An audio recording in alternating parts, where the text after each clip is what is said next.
अष्टावक्र ने बहुत सुंदर बात कही है कि ये संसार और संसार के विषय विष तुल्य हैं। इन सारे विषयों को विष की नाई समझ और मन से निकाल दे, वरना ये विष पूरे जीवन में पूरे शरीर को विषाक्त बना देगा। और आप शंकर तो नहीं हैं कि उस विष के लिए पचा जाएं।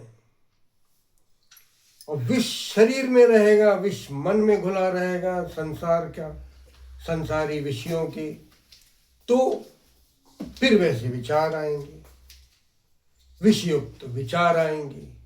और ये विचारों का क्या है? विचार तो विचार है, ये विचार तो आएंगे ही।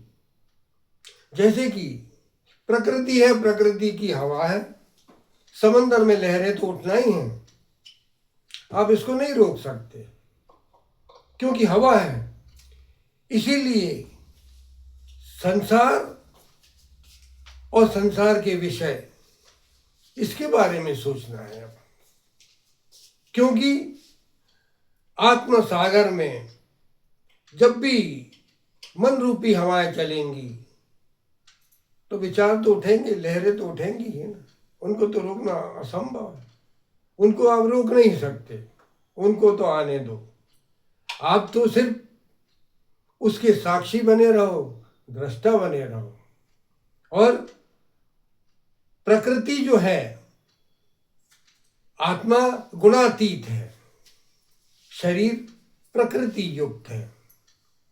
प्रकृति के ये गुण बड़े अजीब हैं, इनका विनाश संभव नहीं। सत्य रज तम, ये प्रकृति युक्त गुण है, ये प्रकृति के गुण हैं। अगर आप सत्वगुणी हैं, अगर सत्वगुणी है तो फिर आपके भीतर अच्छे विचार आएंगे। और अगले गुण है रजतम, रजोगुण। रजोगुणी संसारी विषय लाता है, ये संसारी विषय है, ये संसारी विचार आएंगे आपके भीतर।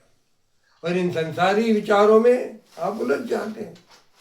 फिर जो आपका सत्व गुण है वो नीचे चला जाता है। और इस सत्व गुण के लिए ऊपर रखने के लिए ही ओम का जाप करना है, ताकि आपके भीतर का सत्वगुण निरंतर ऊपर बना रहे।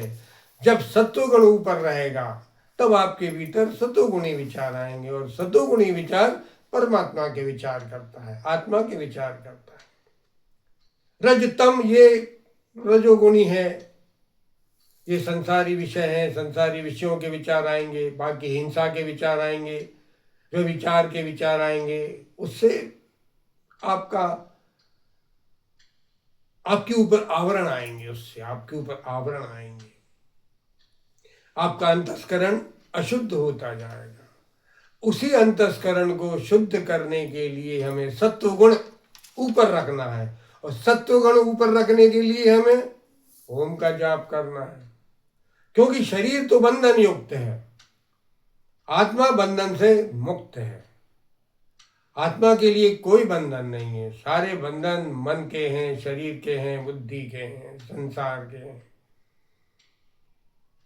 आत्मा बंधन से मुक्त है। आप आज ही मुक्त हो, अभी मुक्त हो। बस अगर आत्मा में आपकी स्थिति हो जाती है तो आप अभी शरीर से अलग हो जाओगे, आत्मा युक्त हो जाओगे, बंधन से मुक्त हो जाओगे।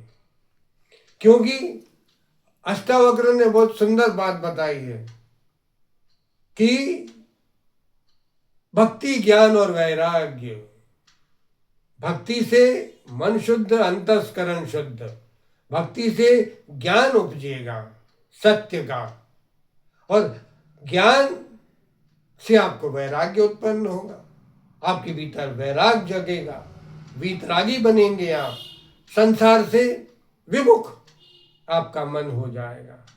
क्योंकि संसार वैसे भी आपके लिए बाधा है, बंधन है, आपकी आत्मा के विकास के लिए, ईश्वर तक की यात्रा करने के लिए। और हमारी ये जो आत्मा की यात्रा है, अखंड यात्रा है, ओम का जो स्तंभ लिया हुआ है हमने, आधार स्तंभ ओम, इस ओम के द्वारा ही हमें आगे बढ़ना है, अंतस्करण शुद्ध करना है, भक्ति करना है, ज्ञान मिलेगा, फिर वैराग्य, और फिर वैराग्य से हमें मुक्त हो जाना है, मुक्ति मिलेगी फिर हमें अगले में बाकी।